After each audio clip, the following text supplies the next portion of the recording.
सिद्धास्य सिद्धीश्वरा आचार्य जिनिशासिडोन्नतिकरा पूजा उपाध्यायका श्री सिद्धांत सुपाठका मुनिवरा रत्नत्रयाराधका पंचेते परमेष्टिना प्रतिदिनं कुर्वन्तु ते मंगलम। अनंत अनंत परम सिद्ध भगवान की जय। 1000 श्री आदिनाथ भगवान की जय। अंतिम तीर्थेश भगवान महावीर स्वामी की जय। आचार्य भगवान गुरुवर श्री विशुद्ध सागर जी महाराज की जय। सम्यक समाधान प्रदाता मुनिषि सुप्रभ सागर जी महाराज की जय। मुनिषि प्रणत सागर जी सौम्य सागर जी मुनिराज की जय। जय जन बंधुओं, हम सभी यहाँ उपस्थित हुए हैं देश के लोकप्रिय कार्यक्रम सम्यक समाधान के लिए। एक ऐसा कार्यक्रम, एक अनूठा प्लेटफॉर्म जिसके माध्यम से हम सभी के मन में उठने वाले जो विकल्प है उस विकल्पों का सम्यक समाधान मुनिश्री अपने मुखारविंद से हम सभी को प्रदान करते हैं। कितने अहोभाग्य के वह क्षण होंगे जिस क्षण में अपने मन में उठने वाले विकल्पों का समाधान पंचम परमेष्टि साधु परमेष्टि के मुखारविंद से हम सभी को प्राप्त होता है। अगर आप इस कार्यक्रम से जुड़ना चाहते हो या कार्यक्रम के माध्यम से अपने मन में उठने वाले विकल्पों का समाधान चाहते हो तो कार्यक्रम में नीचे जो पट्टी पे स्क्रॉल पे या फ्लिप पे जो हमारे नंबर चल रहे हैं, हमारे ईमेल आईडी है, उसके माध्यम से आप अपना विकल्प हम तक पहुंचा सकते हैं। उस विकल्पों को एकत्रित करके मुनिषी तक पहुंचाया जाएगा। वो मुनिषी के मुखारविंद से हम सभी लोग सम्यक समाधान प्राप्त करेंगे। सम्यक समाधान के माध्यम से आप अपने विकल्पों का समाधान प्राप्त कर ही सकते हैं एवं उस विकल्प के कारण अन्य लोगों के मन में जो विकल्प है उसके विकल्पों का भी समाधान हम सभी प्राप्त कर सकते हैं। तो आप जल्द से जल्द अपने मन में उठने वाले विकल्पों को हम तक पहुंचाएं और हम सभी लोग उस विकल्प का सम्यक समाधान मुनिषी के मुखारविंद से प्राप्त करेंगे। मुनिषी के चरणों में नमोस्तु करते हुए आज के उस कार्यक्रम को, लोकप्रिय कार्यक्रम की शुरुआत करते हैं। मुनिषी प्रणत सागर जी महाराज से निवेदन करते हैं कि हे स्वामी, आज के कार्यक्रम को गति प्रदान करते हुए संचालित करें। नमोस्तु नमोस्तु नमोस्तु। ओम नमः सिद्धेभ्य। नमः श्रीवर्धमानाय निर्धूतकलिलात्मने सालोकानां त्रिलोकानां यद्विद्यादर्पणायते यद्विद्यादर्पणायते। पंच परमेष्टि भगवान की जय। परम पूज्य आचार्य भगवंत गुरुवर विशुद्ध सागर जी मुनि महाराज जी की, परम पूज्य मुनि श्री सुप्रभ सागर जी महाराज जी की जय। समीचीन विकल्पों का सम्यक समाधान। सम्यक ज्ञान की वह अलौकिक विधा जो निश्चित ही हमारे जीवन को सम्यक ज्ञान रूपी ज्योति से आलोकित करने वाली है। क्योंकि अज्ञान ते मेरे को मिटाने का यदि कोई कार्यकारी उपाय है तो वह सम्यक ज्ञान रूपी दीपक ही है। और ऐसे उस आत्मकल्याण की अनूठी विधा, समीचीन विकल्पों का सम्यक समाधान जो कि हम सभी प्रतिदिन परम पूज्य आचार्य भगवंत गुरुवर विशुद्ध सागर जी महाराज के मंगल सुभाषित से, उन्हीं के सुयुग से परम पूज्य मुनि श्री सुप्रभ सागर जी महाराज से प्राप्त कर रहे हैं। प्रारंभ करते हैं आज का सम्यक समाधान। और आज के पहले विकल्प के लिए टीकमगढ़ मध्य प्रदेश से रोहित जैन शास्त्री महाराज के चरणों में बारंबार नमोस्तु निवेदित करते हुए अपना समीचीन प्रश्न रख रहे हैं कि गुरुवर षड आवश्यक कर्म का पालन किस प्रकार से एक श्रावक अपने जीवन में उतारे। हमारे समीचीन विकल्प का सम्यक समाधान करने की अनुकंपा करें। नमोस्तु महाराज जी, नमोस्तु। ओम नमः सिद्धम। परम पूज्य आचार्य भगवान गुरुवर विशुद्ध सागर जी महाराज के जय। परम पूज्य मुनि श्री सुप्रभ सागर जी महाराज जी की जय। धर्म और जीवन ये कोई दो भिन्न भिन्न वस्तु नहीं है, अपितु वास्तविकता में जिन व्यक्तियों ने उस धर्म को समझा है वही पूर्ण रूप से अपने जीवन में आनंद और सुख से जीवन जी पाता है। क्योंकि जीवन का ही एक पहलू धर्म हुआ करता है, चाहे वह क्रियारूप हो, चाहे वह अहिंसा रूप क्यों न हो। ऐसे उस षड आवश्यक रूपी क्रियारूपी श्रावक के धर्म को भी प्राप्त करने के लिए व्यक्ति को बिल्कुल यही सोच रखनी होगी कि षड आवश्यक उस व्यक्ति के जीवन से किंचित भी भिन्न नहीं है। अगर जीव के पास, व्यक्ति के पास विवेक है और विवेक पूर्वक अगर वह अपने जीवन को यापन करने का निर्णय कर लेता है, तो अपने आप ही श्रावक के 6 आवश्यकों का वह नियम से ही पालन कर सकता है।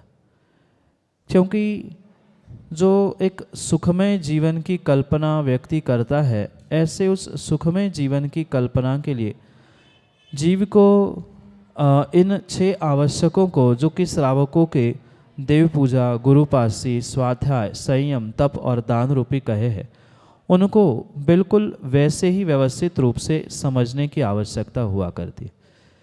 जो जीव इन 6 आवश्यकों को अपना जीवन मानते हुए ही करता है, वही वास्तव में अपने जीवन में 6 आवश्यकों को धारण करते हुए एक सुखमय कार्य कर सकता है। अन्यथा कहीं न कहीं अगर इन आवश्यकों को, 6 कर्तव्यों को श्रावक एक बोझ मानकर अगर करने लग जाए, तो कहीं न कहीं वह इस जीवन में अवश्य ही दुखी हो सकता है। इसलिए ये ध्यान रखे कि जो 6 आवश्यक देव पूजा, गुरुपास्ती आदि रूप बताए हैं, उनको जीवन में धारण करने के लिए उसके स्वरूप को समझते हुए एक सामान्य जीवन का या दिनचर्या का हिस्सा उन्हें बनाते हुए अगर कार्य किया जाए, तो कभी भी वह बोझ नहीं बन सकता। और बिना बोझ के जो कर्तव्य या आवश्यकों का पालन श्रावक करता है, वही आवश्यक और कर्तव्य उस जीव के लिए एक श्रेष्ठतम कार्य या पुण्य आदि देते हुए संसार से छूटने का एक सुख का साधन अवश्य ही प्राप्त करा सकते। इसलिए ये ध्यान रखें, ये जो कार्य है वह पूर्ण रूप से आप मात्र एक जीवन का हिस्सा मानते हुए ही करें, ना कि कर्तव्यों को बोझ मानते हुए करें।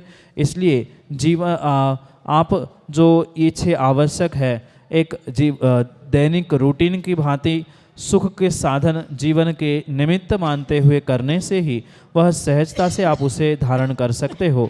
अन्यथा बोझ मानकर करने से उसका फल नहीं मिलेगा। यही आपके लिए सम्यक समाधान। मनोहर लाल कुशवाहा, साहित्याचार्य, सहायक अध्यापक, संस्कृत विद्यालय साड़ूमल, उत्तर प्रदेश से अगले समीचीन विकल्प के लिए हमारे सामने है। महाराज जी, मैंने आपसे ये नम्र निवेदन किया था कि धर्म और ज्ञान एक ही स्थान पर प्राप्त हो सकते हैं, कैसे और क्यों? क्यों तो कैसे? जैसे कि मैं अभी कह रहा था कि धर्म, जीवन ये 2 भिन्न वस्तुएं नहीं हैं। ऐसे ही धर्म और ज्ञान कोई भिन्न भिन्न वस्तु नहीं। अगर व्यक्ति को वास्तविकता का विवेकपूर्वक ज्ञान हो जाता है, वही हमारे भारतीय धर्म की व्यवस्था कही गई। क्योंकि जो अन्य संप्रदाय या धर्म विदेश के परिप्रेक्ष्य में समझे जाते हैं, उनका ज्ञान, उनकी क्रिया, उनकी मान्यताएं भिन्न हैं।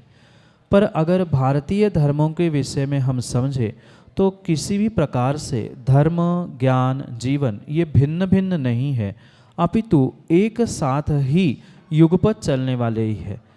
इसलिए ज़रूरी नहीं है कि लौकिक ज्ञान प्राप्त करने के लिए हमें कहीं अन्यत्र पहुंचना होगा, धर्म प्राप्त करने के लिए कहीं अन्यत्र पहुंचना होगा।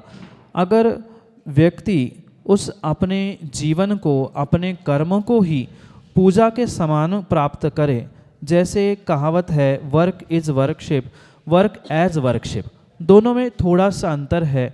कार्य पूजा के समान अगर करेगा, वह चाहे ज्ञान प्राप्ति का हो, ज्ञान प्रदान करने का हो, प्रत्येक कार्य को अपना एक जीवन का पहलू बनाते हुए करेगा तो उसके लिए कोई अलग से धर्म करने की या धर्म प्राप्ति की व्यवस्था बनाने की आवश्यकता नहीं है। क्योंकि बहुत सारे लोगों का ये सोचना होता है, ये मान्यताएं हुआ करती है कि धर्म तो मात्र मंदिर में ही होता है। धर्म मात्र मंदिर में नहीं होता, अपितु वह ज्ञान मंदिर में भी हुआ करता है। जैसे विद्यालय को ज्ञान मंदिर हम माने और जहाँ भगवान आदि होते हैं, ईश्वर होते हैं, उसे कर्म मंदिर माने, तो एक मात्र प्रतिकृति के रूप में जिन्होंने ज्ञान की सर्वांश को प्राप्त कर लिया है या पूर्ण ज्ञान को प्राप्त कर लिया है, वे भगवान बन गए हैं। और जो उस ज्ञान की पूर्णता के लिए पुरुषार्थ कर रहे हैं, वे एक श्रावक इंसान के रूप में हो सकते। इसलिए कहीं ना कहीं ये अवश्य समझना होगा कि ज्ञान धर्म प्राप्त करने के लिए भिन्न स्थानों की खोज करने की आवश्यकता नहीं है। आप ज्ञान प्राप्त करते समय, ज्ञान प्रदान करते समय भी धर्म कर सकते हैं, धर्म करते समय भी ज्ञान को प्राप्त कर सकते हैं। उद्देश्य, अभिप्राय आपका क्या है, कैसा है, उस पर यह निर्भर किया करता है। क्योंकि अगर ज्ञान प्राप्त करते हुए, प्रदान करते हुए भी कोई व्यक्ति उसे एक मात्र ड्यूटी मानकर कर रहा है, एक व्यवहारिकता मानकर कर रहा है कि अब लौकिक ज्ञान प्राप्त करना ही पड़ेगा, उसके बिना जीवन यापन कैसे होगा आदि, अगर इसका ऐसा विचार सोच है तो वह धर्म तक कभी नहीं पहुंच सकता। उसके लिए अन्यत्र कहीं धर्म खोजना होगा। कोई व्यक्ति जो भगवान ईश्वर प्रभु की पूजा आराधना कर रहा है, गुरु की सेवा कर रहा है, ऐसे धर्म करते करते ही वह एक दूसरे को परस्पर में ज्ञान का आदान प्रदान कर रहा है। कुछ अच्छी बातें जो उसने समझी है वो दूसरों को दे रहा है या समझ रहा है, तो अपने आप कहीं ना कहीं धर्म और ज्ञान का तालमेल एक जगह पे भी हो सकता है। अगर ज्ञान से ऊपर उठा हुआ कोई व्यक्ति है तो वह धर्म के माध्यम से ज्ञान को प्राप्त कर सकता है, कोई ज्ञान के माध्यम से धर्म को प्राप्त कर सकता है। इसलिए ऐसा कोई नियत नहीं है कि सभी एक स्थान पर ही प्राप्त करना चाहिए या दोनों के लिए अन्यत्र अन्यत्र ही जाना पड़ेगा, ऐसा भी नहीं है। व्यक्ति का जैसा विचार, व्यक्ति का जैसा जीवन होता है, जितना उत्कृष्ट उसका जीवन, जितनी उत्कृष्ट उसकी सोच होती है, उतना ही ये धर्म ज्ञान जीवन बिल्कुल बैलेंस रूप होने से एक साथ भी चल सकता है। या जैसा व्यक्ति का निर्णय और सोच होती है वैसे ही वह भिन्न भिन्न स्थानों से भी उसे प्राप्त कर सकता है। यही आपके लिए सम्यक समाधान। रविंद्र बुद्धनी अगले समीचीन विकल्प के लिए हमारे सामने। महाराज श्री, मुझे गुस्सा क्यों आता है और इसको कैसे शांत करें? नमोस्तु। बैठ जाओ बेटा। बेटा, गुस्सा आने के बहुत सारे कारण हुआ करते हैं। कई बार जब व्यक्ति के मन की नहीं होती तो उसे गुस्सा आता है। कभी कभार जब बिना किसी कारण से ही, माना कि आपके मन का होते हुए भी कभी गुस्सा आती है। ये अपने आप को स्वयं से ही पहचानने की आवश्यकता है कि अभी मुझे गुस्सा आ रहा है तो क्यों आ रहा है। कभी कभार ऐसा भी होता है, जिस व्यक्ति को हम पसंद नहीं करते, जिस मित्र को हो या किसी को भी जिसे हम पसंद नहीं करते, उसका बार बार मिलना भी हमें जब अच्छा नहीं लगता तो भी कभी कभार उस व्यक्ति को देखने से हमें गुस्सा आ सकती है। कभी कभार ऐसा भी हो सकता है कि कुछ ऐसे स्थान हुआ करते हैं जहां पहुंचते ही गुस्सा आते, क्योंकि व्यक्ति का, स्थान का हमारा कुछ ना कुछ ऐसा संबंध हुआ करता है कि उस व्यक्ति को देखकर उस स्थान पर पहुंचने से अपने आप व्यक्ति को गुस्सा आने लगता है। इसलिए समझे कि कहीं ना कहीं जो आपका उस व्यक्ति के प्रति, उस स्थान के प्रति जो पुराना कर्मों का संबंध था, उसके निमित्त से भी अनायास, मतलब बिना प्रयास के, बिना कुछ कारण बने भी गुस्सा आने लगता है। कभी ऐसा भी होता है कि आप अकेले भी बैठे हैं तो भी गुस्सा आता है। तो वहाँ ये समझे कि जैसा आपने कुछ पहले किया था, वह जिसे धर्म की भाषा में कर्म आदि कहा जाता है, उसके भी निमित्त से अपने आप कर्म का उदय होने से भी गुस्सा आता है, कभी निमित्त मिलने पर गुस्सा आता है, कभी आपने जो किसी व्यक्ति के प्रति या किसी कार्य के प्रति जो उम्मीद रखी है, अपेक्षा रखी है कि इसको मेरे साथ ऐसा व्यवहार करना चाहिए था, मुझे परीक्षा में इतने मार्क्स आने चाहिए थे, टीचर मेरे साथ ऐसे बर्ताव करना चाहिए था, आदि जो आपने सोचा था वह आप पूर्ण नहीं कर पाए, आपकी इच्छा की पूर्तियाँ नहीं हो रही है, आपने जो जो अपेक्षाएं रखी है वह अपेक्षा पूर्ण नहीं हो पा रही है, कभी कोई व्यक्ति आपको उपेक्षित कर रहा है, अनेकानेक कारणों से व्यक्ति को गुस्सा आ सकती है। और ये भी अवश्य समझे कि इन गुस्सों को आप अपने स्वयं के विवेक से अवश्य ही शांत कर सकते। जैसे हमें पता है कि अमुक व्यक्ति के पास पहुंचने से हमें हमेशा ही गुस्सा आता है, तो उस व्यक्ति के पास पहुंचना ही नहीं। पता है कि इस स्थान पर लंबे समय बैठने पर हमें गुस्सा आता है, तो उस स्थान पे भी नहीं बैठना। या हमें पता है कि हम किसी से उम्मीद रखते हैं या किसी से कुछ प्राप्त करने की इच्छा रखते हैं, तो कम उस इच्छाओं को, उस उम्मीदों को हम कम करने का प्रयास करें। पहले तो हमें कारणों को समझने की आवश्यकता है, क्योंकि सबके गुस्सा आने के कारण भिन्न भिन्न हो सकते हैं। किस कारणों से गुस्सा आ रहा है, उन कारणों को, उन निमित्तों से बचते हुए हम अपने गुस्से को भी नियंत्रित कर सकते हैं, शांत कर सकते।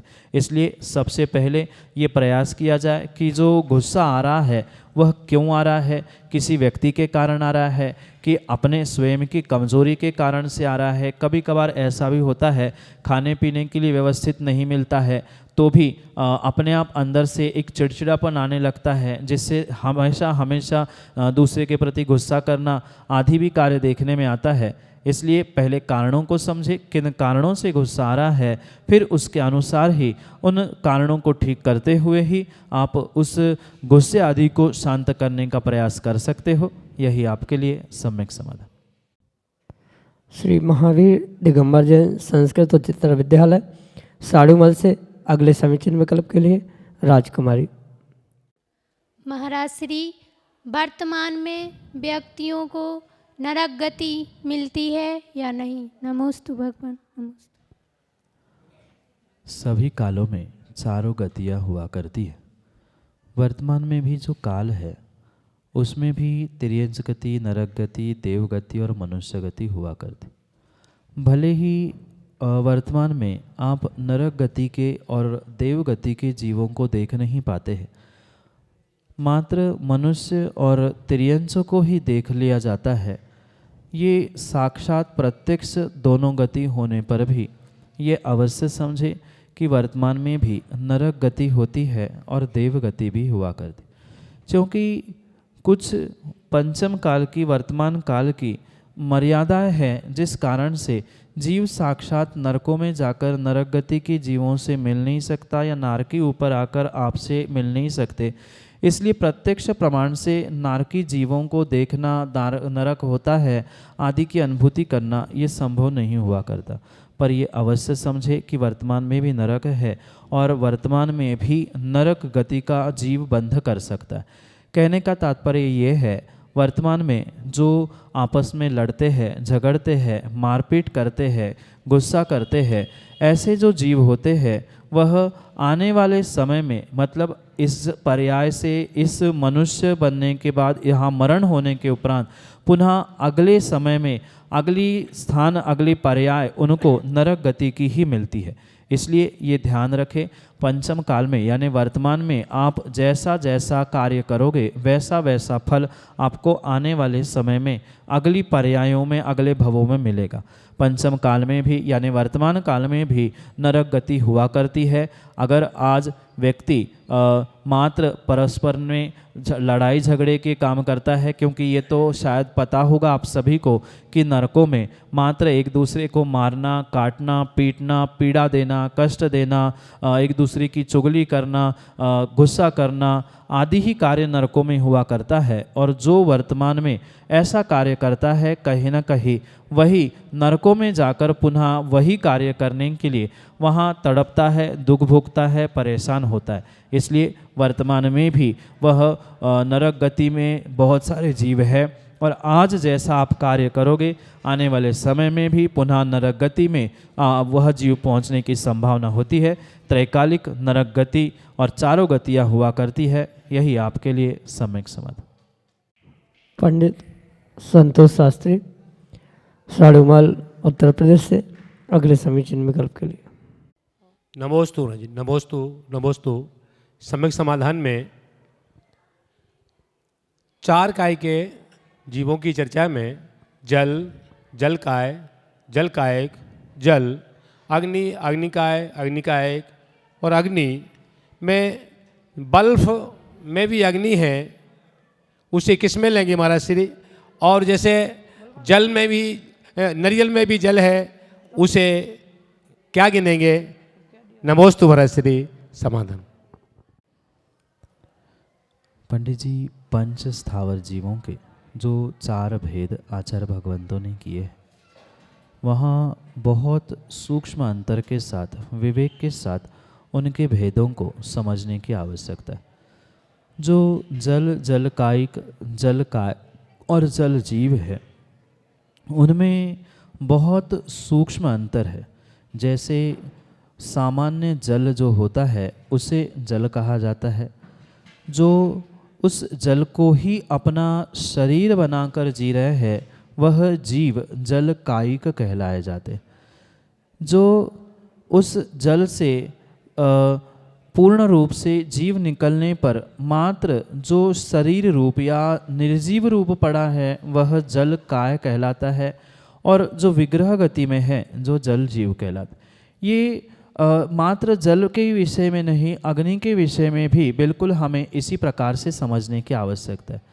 और विशेष बात चाहे बल्ब के प्रकाश के निमित्त से हो या नारियल पानी के विषय में हो, हमें ये भी निर्णय कहीं ना कहीं विवेक पूर्वक ही करने की आवश्यकता है।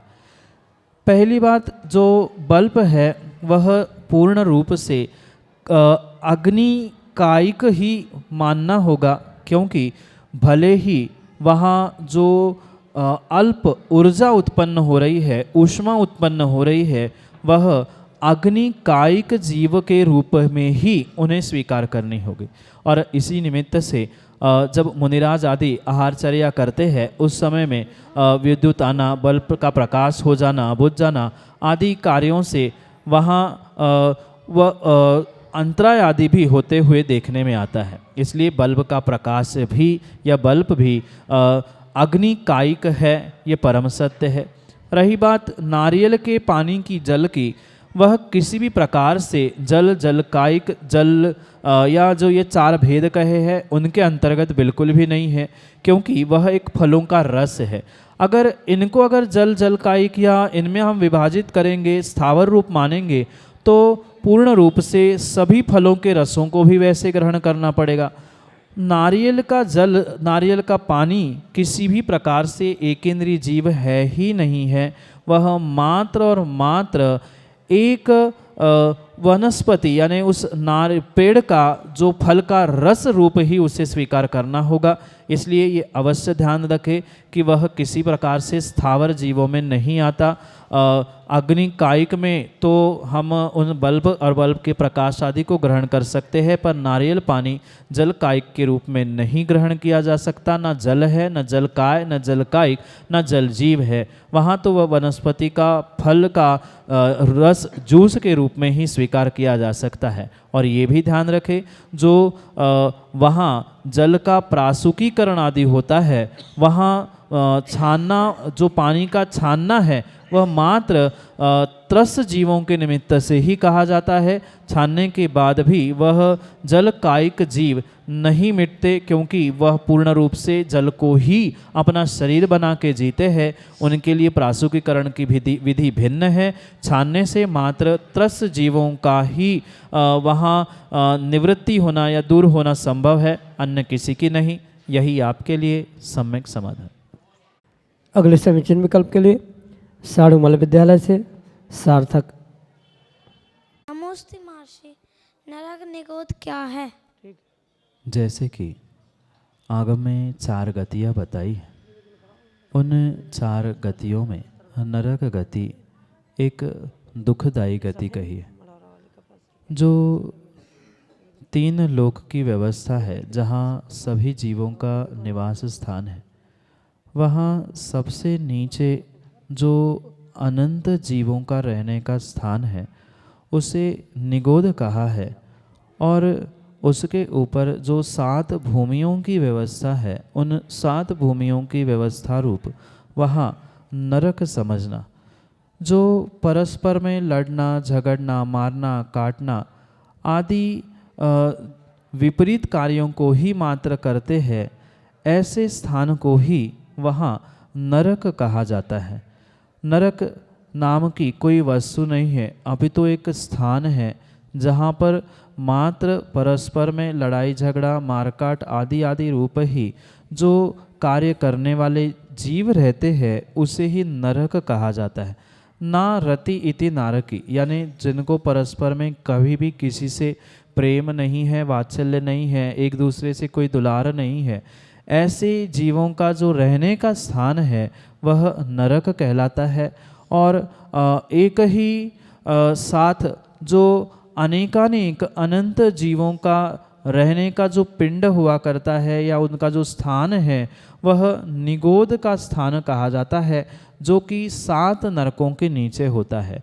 मध्यलोक में जहाँ वर्तमान में मनुष्य रहता है, उस मनुष्यों के निवास स्थान के नीचे जो 7 पृथ्वियाँ हुआ करती है, 7 नियत स्थान हुआ करते हैं, उसे 7 नरक कहते हैं। और उससे नीचे जो सबसे नीचे उस नरक से भी अधिक दुखदाई ऐसे जो जीवों का, सूक्ष्म जीवों का रहने का स्थान है, उसे निगोद के रूप में स्वीकार करना होगा।